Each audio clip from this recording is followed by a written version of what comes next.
¿Qué tal, familia de Cielos Abiertos? ¿Cómo están? Espero que estés muy bien. Pues primero que nada, arrancamos un nuevo año. Te deseo lo mejor en este 2021, que la bendición del Señor esté sobre ti, sobre tu familia. Y quiero anunciarte que estamos a punto de reiniciar reuniones. Te voy a platicar. Hay un lugar físico que se nos está ofreciendo a con muy buenos términos para entrar ahí.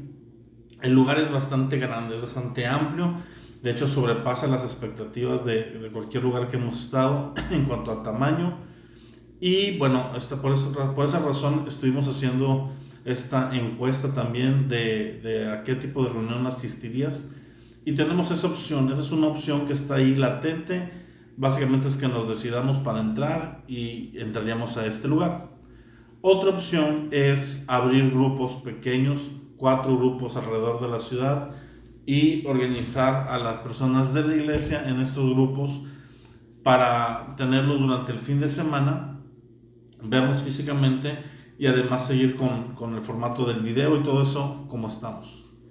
Entonces son las dos opciones que tenemos. En cualquiera de los dos casos estamos próximos a poder empezar a vernos pues más periódicamente, aunque sean grupos pequeños, poder reunirnos. Y pues estamos esperando también que siga avanzando. Obviamente el proceso de vacunación está pronosticado para que termine pues a mediados de año, ¿verdad? En cuanto a toda la segmentación. Así que creemos que vamos a volver a una normalidad más o menos parecida a lo que teníamos antes con todos sus protocolos, pues a mediados de año o poquito más. Pero ya queremos iniciar nosotros con presenciales, ya que ahorita se permite. También estamos abiertos y expectantes de un posible rebrote, que es la otra situación que nos tiene un poquito pausados. Pero bueno, vamos a seguir adelante con estos planes. Se te estará avisando en esta o la próxima semana se toma la decisión para que a partir de mitad de enero ya podamos estar iniciando cualquiera de los dos proyectos. Ahora, por lo pronto, acompáñame a Josué capítulo 6. Vamos a continuar con este libro de Josué. Estamos hablando sobre la guerra, sobre luchar, sobre conquistar, y seguimos haciéndolo, ¿verdad? Apoyados en el libro de Josué. El día de hoy vamos a hablar de una de las historias de la escritura más conocidas, más citadas por mucha gente. Y dice en el versículo 1 del capítulo 6, dice: ahora Jericó estaba cerrada, bien cerrada, a causa de los hijos de Israel. Nadie entraba ni salía. Mas dijo el Señor a Josué: yo te he entregado en tu mano a Jericó y a su rey con sus varones de guerra. Rodearán pues la ciudad todos los hombres de guerra, yendo alrededor de la ciudad una vez. Esto lo harán durante 6 días. Y 7 sacerdotes llevarán 7 bocinas de cuerno de carnero delante del arca. Al 7º día darás 7 vueltas a la ciudad, y los sacerdotes tocarán las bocinas cuando toquen prolongadamente el cuerno de carnero. Así que oigas el sonido de la bocina, todo el pueblo gritará a una voz, y el muro de la ciudad caerá. Entonces subirá el pueblo cada uno derecho hacia adelante, y hasta ahí. Esta es la instrucción que les da el Señor. Conocemos la historia. La historia nos dice que efectivamente Jericó fue entregada en manos de Israel, liderado por Josué. Y la táctica era una táctica algo extraña. Esta es la primera batalla, vamos a decirlo, oficial y real, fuerte, a la que se están enfrentando. Habían tenido un par de batallas en el desierto, y muchos de los que habían luchado en esas batallas ya no estaban en esta generación. Y cuando van a entrar a Jericó, Jericó era una ciudad amurallada, y se dice de las murallas de Jericó que eran murallas tan gruesas que se podían correr carreras de carretas de caballo sobre la muralla. Es decir, que podían, el ancho de la muralla, el grueso de la muralla, te daba para 2 carretas jugando una carrera, más los espacios que hubiera ahí intermedios. Es decir, era una muralla bastante gruesa y bastante alta. Era una ciudad que se le conocía como una ciudad impenetrable. Y es la primera ciudad a la que se va a enfrentar el pueblo de Israel. Uno pensaría, bueno, vamos a comenzar con las pequeñas, vamos agarrando calor, vamos aprendiendo la batalla. Pero el primero que ve, la primera lucha que va a haber es una gigante, vamos a llamarla así. Y déjame decirte una cosa, nosotros tenemos que aprender que el tamaño de nuestros enemigos no determinan la victoria. El tamaño de nuestros enemigos solamente es una situación que está ahí, pero quien determina nuestra victoria es el Señor. Dios les da una estrategia muy extraña. Quiero hacer énfasis en eso, muy extraña. ¿Por qué? Porque les dice, ¿sabes qué? Durante 6 días van a marchar una vez por día alrededor de la ciudad. Y al séptimo día dan 7 vueltas, va a ir el arca adelante, va a ir todo el pueblo, y cuando den la séptima vuelta tocan trompetas y todos gritan. Y entonces Dios le dice, y las murallas se van a caer. En cualquier estrategia militar, el gritarle a una ciudad no te da una victoria. Sin embargo, hoy yo te quiero hablar de cómo conquistaron ellos su primer batalla.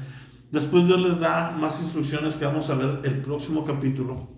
Pero hoy me voy a centrar en esta parte donde le dice, ¿sabes qué? Haz esto y vas a ganar. Y hoy yo te quiero hablar de un elemento indispensable para que veamos los planes de Dios en nuestra vida, y es la obediencia. ¿Qué habría pasado si Josué dice en su corazón, sabes que esta instrucción que Dios me dio es muy extraña, no la entiendo, no me gusta tampoco, como que no es lo mío? Mira, lo mío es más pelear de esta manera. Entonces, como Dios está con nosotros, pues seguramente nos dará la victoria, e ir y meterse de lleno a la lucha. O a lo mejor decía Josué, ¿sabes qué? Yo creo que Dios se equivocó. A veces pensamos así, ¿no? Como que a lo mejor Dios se le fue la onda, y realmente tenemos que ir a otra ciudad un poco más pequeña, que no esté amurallada, que sea de las primeras. Vamos a dejar a Jericó para más adelante, que ya traigamos pues más flow y más experiencia. No, mi amado. Cuando Dios da instrucciones ilógicas, es porque Él tiene un plan ilógico, pero de bendición. Él tiene un plan para bendecirnos, Él tiene un plan para hacer su obra, y muchas veces su obra la vamos a ver en nuestra vida únicamente por la obediencia. Este pueblo tuvo que obedecer al pie de la letra y hacer lo que Dios le dijo, y cuando lo hicieron, vieron la ciudad, las murallas caídas, el pueblo aterrorizado, y entraron y conquistaron de la manera más fácil. Dios ya les había entregado la victoria. Ellos ya estaban, incluso si leemos capítulos antes, desanimados en su corazón al saber que venía Israel contra ellos, y su esperanza como ciudad eran las murallas que estaban ahí, y Dios las derrumba. Sin embargo, antes de que Dios derrumbe las murallas, el pueblo obedeció. Y yo te quiero hablar hoy de distintos tipos de obediencia que tenemos que desarrollar en nuestra vida, o que pueden llegar a aparecer en nuestra vida. Y la primera es la obediencia a la Escritura. Nosotros tomamos esta palabra de Dios. Cada semana predicamos sobre la palabra de Dios. Cada estudio lo hacemos basados en la palabra de Dios, porque creemos que esta palabra es espíritu y es vida, y que esta palabra es nuestra lumbrera y nuestra luz, y alumbra nuestro camino y nos da dirección a la hora de tomar decisiones. Cuando yo soy una persona que vivo una obediencia a la Escritura, yo estoy obedeciendo directamente a Dios, porque Dios inspiró esta Escritura en el corazón del hombre, que la fue escribiendo, diferentes hombres en diferentes épocas, y todo coincide. De manera que la obediencia a la palabra de Dios, la obediencia a la voluntad revelada de Dios, tiene que ser un continuo en nuestra vida, si es que queremos ganar las batallas que tenemos por delante. Mira, cuando el pueblo ganó esta batalla, vino bendición, vino la mano de Dios, se mostró, vino temor sobre las demás naciones que cuando escucharon la noticia. Pero repito, todo se da porque obedecieron a una palabra que Dios les dio. En esa ocasión fue una palabra hablada, pero hoy tenemos la palabra escrita. Tenemos las enseñanzas de nuestros líderes, pastores, predicaciones, que son palabras habladas, que si están sustentadas en la Escritura, si no están sustentadas en la Escritura, no tienen ese peso. Pero si tienen sustento en la Escritura, estamos llamados a obedecer. Y también tenemos la palabra que Dios nos revela a nosotros en lo personal. Dios no nos va a dar continua revelación progresiva si no aprendemos a obedecer la revelación que ya tenemos hoy. Es decir, si yo conozco los planes de Dios para mi vida y áreas en las que debo de cambiar, cosas que debo de poner por hecho, y no lo estoy haciendo hoy, no puedo accesar a otra revelación de qué quiere Dios porque no he pasado el primer escalón de la obediencia. A Abraham le ocurrió, me encanta Abraham, siempre que hablo de obediencia, termino hablando de Abraham en este aspecto, porque dice la Escritura que Abraham por la fe obedeció y salió de su tierra y de su parentela sin saber a dónde iba, porque Dios le dice, sal de tu tierra y de tu parentela a la tierra que yo te voy a mostrar. No te digo ahorita cuál es, ahorita solo salte, agarra camino y yo te voy guiando. Y a mí eso se me hace de una fe increíble, porque la mayoría de nosotros, yo entre ellos, me gusta ser muy organizado, es tener un plan, tener a dónde vamos, qué va a pasar, qué va a ocurrir, que me lo garanticen, ¿verdad? Y con Dios la garantía es la fe, como hablamos en la serie de la fe, la serie pasada a esta. Pero tenemos que entender que Dios trabaja por medio de obediencia. La fe verdadera produce obediencia. Si yo creo que Dios está hablando, yo lo voy a obedecer. Si yo creo que Dios me manda, me pide mis diezmos y mis ofrendas y por ese medio me bendice, yo no tengo problema y yo los entrego. El día que yo no tengo fe en Dios y yo no creo en este proceso, yo soy una persona que no da y por tanto no veo el resultado de lo que Dios tiene, porque las murallas caen después de que obedeces, no antes. La victoria con Jericó se dio después de días de obediencia, no antes de esta. Entonces nosotros tenemos que aprender eso, la obediencia a la palabra. 2, la obediencia a pesar del miedo. Muchos del pueblo de Israel pudieron haber tenido miedo de que no salieran las cosas, o el miedo a luchar, o el miedo simplemente a cómo nos va a dar esta victoria tan extraña. Y muchos de ellos obedecieron aún a pesar del temor. Yo no te hablo de que nunca haya miedo en nosotros o temor en nosotros a la hora de decisiones, pero si sabemos que es la dirección por la que Dios nos está llevando, nosotros tenemos que llevar una obediencia a pesar del temor. Mira, me viene a la memoria el caso de una joven que escuché en alguna ocasión. Ese testimonio lo escuché, no es algo que yo haya visto de primera mano, pero que ilustra perfectamente esto. Y era una joven de alrededor de 35 años. Una mujer pues muy bonita y metida en el ministerio, consagrada desde adolescente, siempre había sido fiel al Señor, no había tenido novio, se había estado guardando para el Señor y no se había casado, tenía 35 años y no se casaba, no llegaba a alguien, ¿verdad?, que la pretendiera o que llenara los requisitos, y ella se estaba desanimando, y en un evento llega un profeta, verdadero profeta, y empieza a profetizarle a varios, y esta muchacha dice, ¿sabes qué? Lo que está diciendo este hombre es verdad, y llega un momento donde le va a dar una palabra a ella, y le dice, yo os veo de parte del Señor, que viene un hombre a tu vida a proponerte una relación, y aparentemente todo concordaría, pero él no es. No lo tomes, espera, porque después de este vendrá el que sí es. Qué bonito el cuidado que Dios estaba teniendo de su hija, que se había guardado, y que iba a venir una persona que tenía todas las credenciales y todas las apariencias de ser, y Dios le está diciendo, ese no va a ser. Pero qué difícil para una muchacha que tiene 35 años, ha esperado y ve que todo concuerda, ve que todo está bien. Si no hubiera estado esta palabra profética, no hubiera dicho que sí. Y la presión de decir, ¿y si dejo que se vaya y no llega este otro? O sea, me están profetizando, me están dando una palabra, pero el profeta se puede equivocar. Hay una serie de situaciones donde puede haber miedo, pero tienes una palabra de Dios en tu vida que te puede estar llevando. Ojo, es un ejemplo. Yo siempre mando a que no, siempre doy la instrucción de que no se guíen meramente por palabras proféticas. La palabra profética de alguien, por más buen profeta que sea, es una confirmación de lo que Dios ya ha hablado a tu vida en varias ocasiones, y se tiene que empezar con la escritura y con tu liderazgo, etc. Pero en esta ocasión todo parecía indicar que era eso. ¿Y sabes qué? Esta muchacha esperó y tardó 2 años más en llegar. Ya casi de 38 años, ya estaba desanimada, inclusive ya estaba considerando tener una relación con una persona que no era creyente. Porque pues ya a estas alturas, ¿verdad? Me he esperado, he hecho lo correcto y todo, y no veo mi recompensa. Déjame decirte una cosa más, nosotros obedecemos los preceptos de Dios porque Él es digno de eso, y hacemos lo correcto porque eso es lo correcto de hacer, no porque nos beneficie. Pero Dios fue bueno y vino una persona y tuvo este encuentro con esta muchacha y ahora es un matrimonio que están sirviendo al Señor, felices. Dios los ha bendecido, los bendijo desde el inicio de una manera increíble, como pues saltándose de los años que ya habían pasado, ¿verdad? En procesos y cosas. Y es el obedecer a pesar del temor. Obedecer a pesar del temor. El temor no te puede paralizar. El tercero que yo te quiero decir es la obediencia radical. Dios me habla y yo obedezco, sin cuestión. Esta es la que Él busca. Él busca una obediencia radical en nosotros, y esta obediencia se va madurando de diferentes maneras.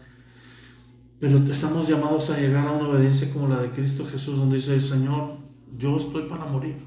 Si se pudiera pasar esta copa, pero si no, que se haga tu voluntad, Señor, y no la mía. Una persona rendida a la voluntad del Señor, viviendo en una obediencia continua a la voluntad de Dios. Tenemos también la obediencia en medio de la dificultad. Cuando obedecer a Dios nos es difícil, porque todo el panorama nos invita a desobedecerlo por conveniencia a nosotros, a cosas legítimas. Tal vez estás pasando por un tiempo difícil económicamente, y tu razonamiento te dice: no voy a diezmar durante este tiempo. Dios entenderá. Y es obedecer en la crisis lo que te va a sacar de esa crisis. Tal vez tienes un hijo enfermo y estás batallando y estás haciendo ahí económicamente, y tomas la misma decisión: ¿sabes qué? Por este tiempo no voy a diezmar para dejarlo aquí. Y esa podría ser la puerta por la que Dios sane a tu hijo. O a lo mejor tú estás en una situación donde necesitas un ingreso extra y vas a dejar de servir a Dios por un tiempo, porque pues eso no te reditúa económicamente. Pero Dios ha puesto en tu corazón un llamado y un tiempo y un servicio. Obedecerle y renunciar a las cosas que te pueden dar una salida aparente de bendición en el momento, es obedecer en medio de las circunstancias difíciles. Y eso Dios lo honra. Dios honra la obediencia en medio de la dificultad. Dios honra la obediencia de una viuda que tiene a su hijo y ella y solo un poco de harina, y el profeta les dice: dame de comer a mí primero. Y les da, y de ahí en adelante nunca escasea la tinaja de aceite de harina hasta que se va el hambre y la sed de la región. Y comen ella y su hijo por los días que fue necesario. Esa obediencia te hace ver milagros. Muchos queremos ver milagros y señales, pero no queremos obedecer las indicaciones que ya se nos han dado. Yo te invito, iglesia, a que vivamos una vida de obediencia, una vida de entrega, una vida de una disposición en nuestro corazón para obedecer, para investigar su voluntad, y una vez que la conocemos, obedecerla. Comencemos el año obedeciendo. Las grandes victorias se ganan antes de pelear, se ganan cuando decides obedecer y empiezas tu camino de una obediencia que puede ser inmadura a una obediencia que se va a madurar con los años y que te va a llevar a un punto de una obediencia radical y sin titubeos. Poder decir: Señor, heme aquí, envíame a mí, lo que tú quieras, yo iré, yo haré. La obediencia a Dios, ¿verdad? También tenemos la obediencia a regañadientes. Ahorita no voy a entrar en ella, voy a entrar después. Pero aún a regañadientes, la obediencia es obediencia. Puedes ver el libro, ¿verdad?, de Jonás, donde él iba sin querer ir, pero Dios lo orilló a ir. Primero decidió no ir y luego Dios le dice: no vas, ok, vamos a animarte un poco a que vayas. Mi amado, tú ve, tú haz lo que Dios dice que hagas. No cuestiones cómo, por qué, dónde. No, tú simplemente sé una persona obediente y vas a ver las ventanas de los cielos abrirse sobre tu vida y sobre tu familia. Que Dios te bendiga, mis amados. Nos vemos la próxima semana por este mismo medio. Esténse pendientes de las noticias. Por favor, si falta alguno de ustedes de contestar la encuesta en el grupo de WhatsApp, contéstela, por favor, y nos vemos aquí en estos días. Que Dios te bendiga. Feliz inicio de año.